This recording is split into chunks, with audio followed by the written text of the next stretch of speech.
আসসালামু আলাইকুম everyone, welcome to my Phi Phi island blog. এখানে আমরা সকাল 7:30টার সময় বের হয়ে পড়েছি ফুকেট থেকে ফিফি আইল্যান্ডের উদ্দেশ্যে। এখানে আমাদের ফুকেট জার্নিটা শেষ হয় আর ফিফি আইল্যান্ডের জার্নি শুরু হয়। এটা ছিল আমাদের শিপ, যেটা কিনা আন্দামান ওয়েবমাস্টার প্যাকেজের ছিল। আর এটা ছিল আমাদের পোর্ট। এখান থেকে আমরা শিপে করে যাচ্ছি আর আমাদেরকে স্টিকার দেওয়া হয়। এটা ছিল আমাদের টনসাই বিচের স্টিকার, যেটা দিয়ে রিকগনাইজ করা যাচ্ছিল যে আমরা হচ্ছে কি টনসাইতে নামবো। আর এই স্টিকারগুলো অনেক কিউট ছিল, হার্ট শেপের। এখানে অনেকেই হোল্ডের জন্য নিয়েছিল ট্যুর প্যাকেজ, বাট আমরা যেহেতু নাইট স্টে করব সেই জন্য আমরা ফার্স্টে ফিফি আইল্যান্ডে নামবো, দেন আমরা যেদিন আসবো সেদিন আবার ওরা আমাদেরকে নিয়ে আসবে। সো এই তো আমরা ফার্স্টে লং বিচে পৌঁছে যাই। এখানে আমাদেরকে লাঞ্চের জন্য নামানো হয়েছিল আর এখানে 2 আওয়ার্সের একটা ব্রেক দিয়েছিল ওরা। আর এই বিচটা অসম্ভব সুন্দর ছিল। আমরা ভাবছিলাম যে এই বিচের কোথাও আমাদের হোটেল হলে ভালো হতো। সো আমরা এখানে এনজয় করছিলাম ভিউটা। আর অনেকেই স্নোরক্লিং করছিল। এখানে স্নোরক্লিংটা ফ্রি ছিল বিচ সাইডে, বাট যারা কিনা মাঝ সমুদ্রে স্নোরক্লিং করতে চায় তাদেরকে 4000 বাথ পে করতে হতো। আমরা কেউই স্নোরক্লিং নিইনি, কারণ আমরা সাঁতার জানতাম না। এখানে আমাদেরকে কমপ্লিমেন্টারি লাঞ্চ দেওয়া হয়েছিল বুফে, আর প্রত্যেকটা আইটেমই অনেক ইয়ামি ছিল। আর এখানে হালাল ফুড সার্ভ করা হচ্ছিল, যেহেতু অনেক মুসলিম ছিল এখানে। দেন আমরা খাওয়া দাওয়া শেষ করে চলে যাই টনসাই পাহাড়ের উদ্দেশ্যে। আর এখানে আমি এই পাহাড়ের ঘরগুলো দেখি আমার হাজব্যান্ডকে বলছিলাম যে এখানে আমরা থাকতে পারলে খুবই ভালো হতো। সো তখন আমরা জানতাম না যে আমাদের হোটেলের লোকেশন কোথায়। এরপর আমরা টনসাই পাহাড়ে চলে আসি। আর এই ট্রলিগুলো ছিল লাগেজ ক্যারি করার জন্য। এটার জন্য ওদেরকে আলাদা চার্জ পে করতে হয়, আমরা এগুলো নেইনি। সো আমরা একটু ঘুরে দেখছিলাম টনসাই পাহাড়টা। এরপর অনেক গরম ছিল, সেই জন্য আমরা একটা কোকোনাট আইসক্রিম ট্রাই করি।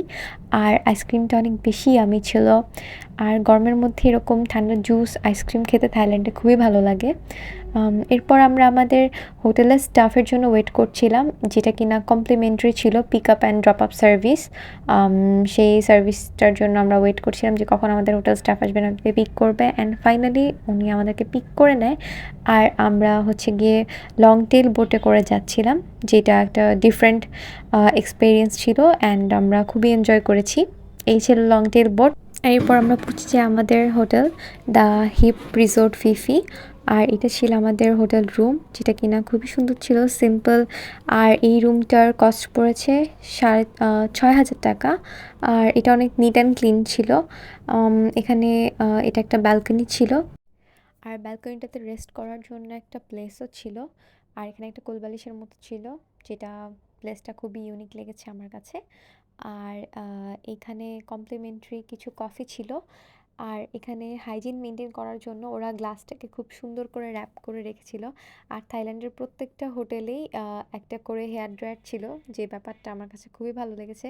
কারণ অনেক সময় হয় যে আমরা কোথাও যাওয়ার সময় হেয়ার ড্রায়ার নিতে ভুলে যাই। সো সেই জন্য এই ক্ষেত্রে খুব ভালো হয়। যদিও আমি হেয়ার ড্রায়ার নিয়ে গিয়েছিলাম, but still it was a good service.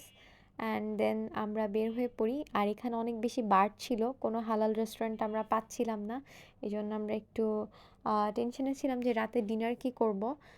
But then আমরা একটা সুপার শপ পেয়ে যাই, আর সুপার শপ থেকে আমরা কিছু হালাল ফুড কিনে নিই। দেন আমরা একটু ঘুরে দেখি প্লেসটা। আর এখানে বাড়ি বেশি ছিল। এরপর আমরা বিচে চলে যাই। আর রাতের বিচে খুবই ভালো লাগছিল, এনভায়রনমেন্টটা খুব সুন্দর ছিল, খুব রিল্যাক্সড একটা এনভায়রনমেন্ট ছিল। আর আমাদের খুবই ভালো লাগছিল, আশেপাশের লাইটস ছিল, অনেক গাছ ছিল। আর সব মিলিয়ে অনেক মনে হচ্ছিল একটা মেন্টাল পিস পাচ্ছি। এরপর আমরা একটু ঘুরে দেখছিলাম আশেপাশে। আর এখানে একটা ট্রি ছিল, যেটা কিনা লাভ লক দিয়ে আটকানো ছিল।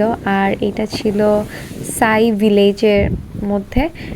এই এরিয়াটার নাম ছিল সাই ভিলেজ। আর এখানে একটা সাই রিসোর্টও ছিল, যদিও আমরা সাই রিসোর্টে ছিলাম না। আর এখানে একটা শপ ছিল, ইউনিক ছিল শপটা।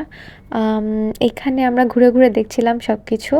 এরপর পরের দিন সকালে আমরা ব্রেকফাস্ট করতে গিয়ে একটা কুমির দেখতে পাই, যেটা কিনা খুবই ইন্টারেস্টিং ছিল আমার হাজব্যান্ডের কাছে, আমার কাছে ইন্টারেস্টিং ছিল না।